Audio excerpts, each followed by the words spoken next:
Hello बच्चों, कैसे आप सब लोग। आज हम पढ़ने वाले हैं ग्रेविटेशन के बारे में। तो देखते हैं what is gravitation. It is a force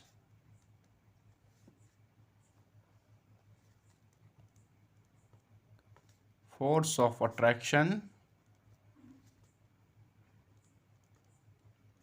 between any two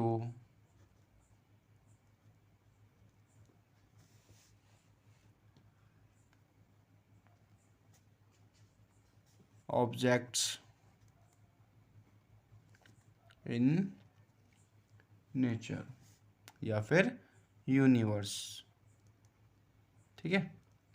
gravitation क्या है? ग्रेविटेशन एक अट्रैक्शन फोर्स है, ठीक है, जो कि दो ऑब्जेक्ट के बीच में लगती है। मान लेते हैं हमारे पास एक ऑब्जेक्ट ये है m1 और दूसरा ऑब्जेक्ट है हमारे पास m2। ठीक है, इनके मास है m1 m2। ऑब्जेक्ट का नाम दे देते हैं a एंड b। ठीक है, ऑब्जेक्ट का नाम दिया हमने a एंड b और इसका मास है m1 और इसका मास है m2। अब ये दोनों ऑब्जेक्ट क्या करेंगे कि ये दोनों एक दूसरे को अट्रैक्ट करेंगे। ये चाहेगा कि m1 इसकी तरफ आए और ये चाहेगा कि m2 इसकी तरफ आए। तो इस तरीके से ये आपस में एक दूसरे को अट्रैक्ट करते हैं। यही फोर्स ऑफ अट्रैक्शन को ही हम ग्रेविटेशन बोलते हैं। अब नेक्स्ट आता है हमारे पास न्यूटन्स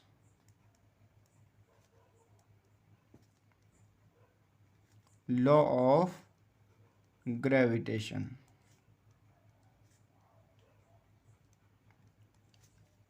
आता है Newton law of gravitation.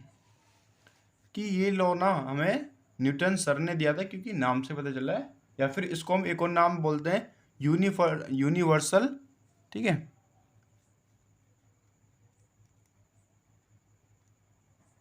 Universal या फिर Newton law of gravitation according to this law. ठीक है, इस लॉ के अनुसार जो हमारा फोर्स है इस डायरेक्टली प्रोपोर्शनल होगा दोनों मासेस के और इनवर्सली प्रोपोर्शनल होगा उन दोनों के बीच की डिस्टेंस के। ठीक है, हमारे पास ये मास है। ठीक है, ये हमारे पास m1 है, ये हमारे पास है m2 और इन दोनों के बीच की जो डिस्टेंस है वो है हमारे पास r। इस लॉ के अकॉर्डिंग क्या कह रहा है कि जो हमारे जो फोर्स है इन दोनों के बीच में जो फोर्स है वो डायरेक्टली प्रोपोर्शनल है दोनों मास के मल्टीपल के और इनवर्सली प्रोपोर्शनल है स्क्वायर ऑफ जो इनके बीच का डिस्टेंस है। ठीक है, तो m1 एंड m2 हमारे पास क्या है? masses of objects and r square क्या है हमारे पास? Distance between both objects. यानी कि इन दोनों ऑब्जेक्ट की बीच की डिस्टेंस हमारे पर r स्क्वायर है। हम जानते हैं जब भी हम कोई प्रोपोर्शनलिटी साइन हटाएंगे तो हमें एक कांस्टेंट लगाना पड़ता है। वो कांस्टेंट क्या लगाते हैं? g into m1 m2 upon r square. ठीक है, जब हम प्रोपोर्शनलिटी साइन लगाए हटाएंगे तो हमें एक कांस्टेंट लगाना पड़ता है, वो हो गया हमारे पास g बोलते हैं यूनिवर्सल ग्रेविटेशन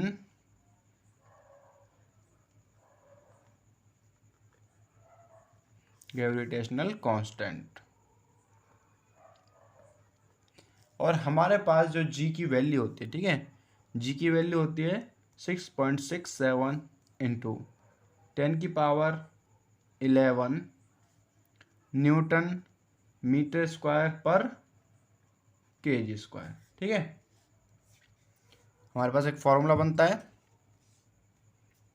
ग्रेविटेशन का, F equal to G into mass of first object into mass of second object but upon divide by distance between them, ठीक है, square of distance between them, यानी कि इन दोनों के बीच की जो डिस्टेंस है उसके स्क्वायर से हम डिवाइड कर रहे हैं।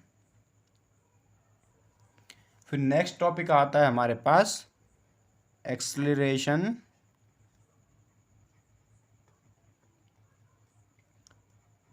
ड्यू टू ग्रेविटी, ठीक है, जिसे हम छोटी वाली जी से डिनोट करते हैं।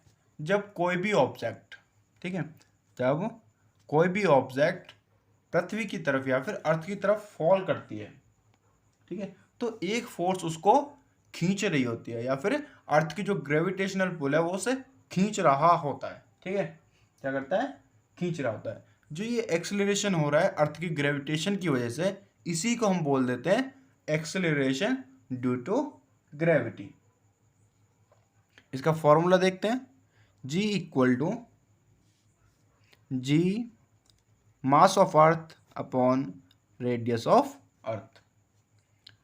मास ऑफ अर्थ है, ठीक है, मास ऑफ अर्थ अपॉन में रेडियस ऑफ अर्थ, ठीक है। अब यहाँ पे आप एक चीज देख सकते हो कि जो हमारी जी है, ठीक है, एक्सेलरेशन ड्यू टू ग्रेविटी है, वो हर प्लैनेट की अलग अलग होगी, क्योंकि वो उस प्लैनेट के मास और उस प्लैनेट के रेडियस पर डिपेंड कर रही है। जी की वैल्यू हमारे अर्थ के लिए होती है 9.8 मीटर पर सेकंड स्क्वायर, ठीक है। हमारे अर्थ के लिए यहाँ जी की वैल्यू क्या है, 9.8 मीटर पर सेकंड स्क्वायर। यानी कि अगर किसी भी ऑब्जेक्ट को हमारे अर्थ के ग्रेविटेशनल पुल से फ्री होना है तो उसकी जो मिनिमम स्पीड है वो इतनी होनी चाहिए, 9.8 मीटर पर सेकंड स्क्वायर। ये क्या हुआ, acceleration due to gravity of अर्थ,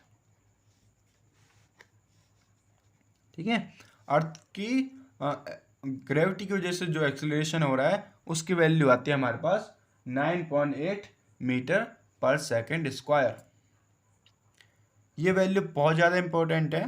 जब हम न्यूमेरिकल सॉल्व करते हैं तो हमें नॉर्मली बहुत सारी जगह होता है कि हमें जी की वैल्यू नहीं दी जाती है, तो ये हमें जी की वैल्यू याद रखनी है, ठीक है।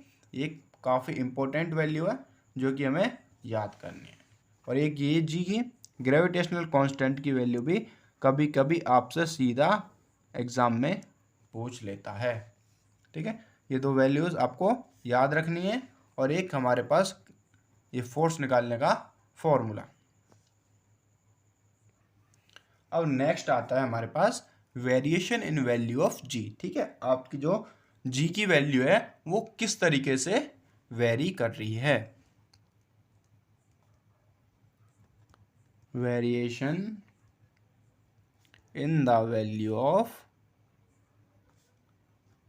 जी, ठीक है। आपके जी में जी की वैल्यू किस तरीके से वेरिएशन करती है। तो पहला आता है हमारे पास पॉइंट कि जी की वैल्यू है, G is minimum at equator, ठीक है। ये इक्वेटर पर मिनिमम होगी and G is maximum at poles, ठीक है। अर्थ के जो पोल्स हैं, ठीक है, मान लेते हैं हमारे पास अर्थ है, ये इसके दोनों पोल्स हुए, ठीक है। इन दोनों पोल्स पे जो जी की वैल्यू होगी वो मैक्सिमम होगी और जो हमारे इक्वेटर है यहाँ पे हमारे पास मिनिमम होगा, ठीक है। यहाँ पे मैक्सिमम होगा और यहाँ पर मैक्सिमम होगा। ये क्यों होता है, ये होता है हमारे अर्थ के शेप की वजह से, ठीक है। लिख लेते हैं दिस हैपन, ठीक है पूरा, this happen due to shape of earth, ठीक है। अर्थ की शेप की वजह से जो हमारे जी की वेरिएशन है वो होती रहती है, ठीक है। जी की वेरिएशन हमें देखने को मिलती है। जो मिनिमम हमारे पास जी है वो होती है इक्वेटर के पास, और जो मैक्सिमम हमारे जी की वैल्यू है वो होती है हमारे पास पोल्स पर। अब नेक्स्ट पॉइंट आता है जब हम अर्थ की सरफेस से ऊपर की तरफ जाते हैं, ठीक है। वैल्यू ऑफ जी डिक्रीज, ठीक है, value of G decrease when, या फिर एट हाइट, ठीक है, from earth surface.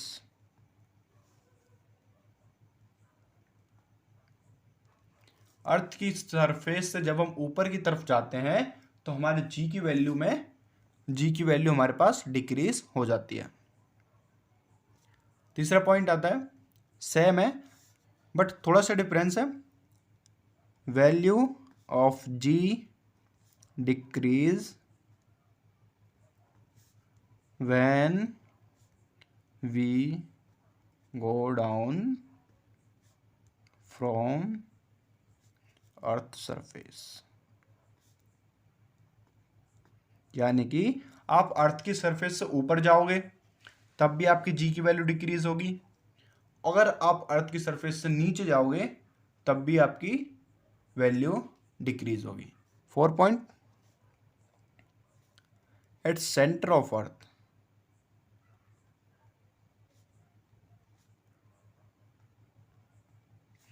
Ji equal to हमारे पास 0 हो जाता है, ठीक है।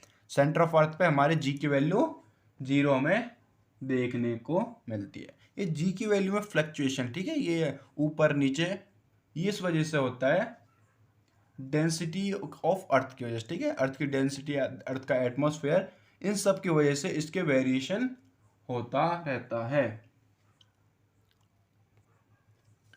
आई होप आपको ये वीडियो अच्छी लगी होगी। अगर वीडियो अच्छी लगी है तो वीडियो को ज़्यादा से ज़्यादा शेयर करें, चैनल को सब्सक्राइब करें और वीडियो को लाइक करें।